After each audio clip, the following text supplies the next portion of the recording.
C'est une souffrance qui concerne 10% des élèves, le harcèlement scolaire. Et ce jeudi est une journée de mobilisation nationale avec cette année pour thème les témoins, autrement dit les harceleurs passifs, ceux qui voient tout et ne disent rien.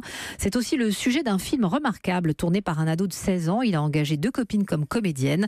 Et le film est projeté toute la semaine dans son lycée de Logne en Seine-et-Marne où s'est rendue Virginie Salmen. On est très loin du spot naïf. On comprend dès le début que le film ne se finit pas bien. Thomas Seng s'est inspiré d'une histoire vraie d'un élève qui a préféré se jeter sur les rails du RER plutôt que de se laisser rattraper par ses harceleurs. Dans le film, c'est une collégienne, elle s'appelle Rachel. Regarde, je peux en faire ce que je veux. De toute façon, il n'y a personne pour t'aider, t'es tout seul. Et quand les lumières se rallument dans la classe, les langues se délient. Michel lève la main et il raconte le harcèlement qu'il a subi à ses camarades médusés. En gros, ils venaient, ils me frappaient, ils m'insultaient et ils rigolaient tous parce qu'ils étaient heureux. Des douleurs, des bleus, des cicatrices. Pour eux, c'était comme un plaisir quotidien. Comment ça s'est arrêté ?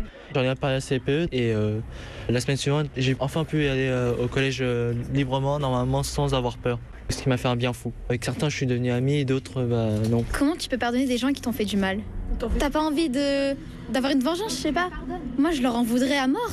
J'ai encore les séquelles, mais bon, après, tu vois, il faut vivre avec, il faut aussi pardonner. Ils ont dit qu'ils ne recommenceraient plus et qu'on recommencerait tout à zéro. Les autres élèves racontent des histoires de raquettes, de coups, d'insultes. Ils n'ont pas osé parler, ça ne s'est arrêté que quand ils ont déménagé.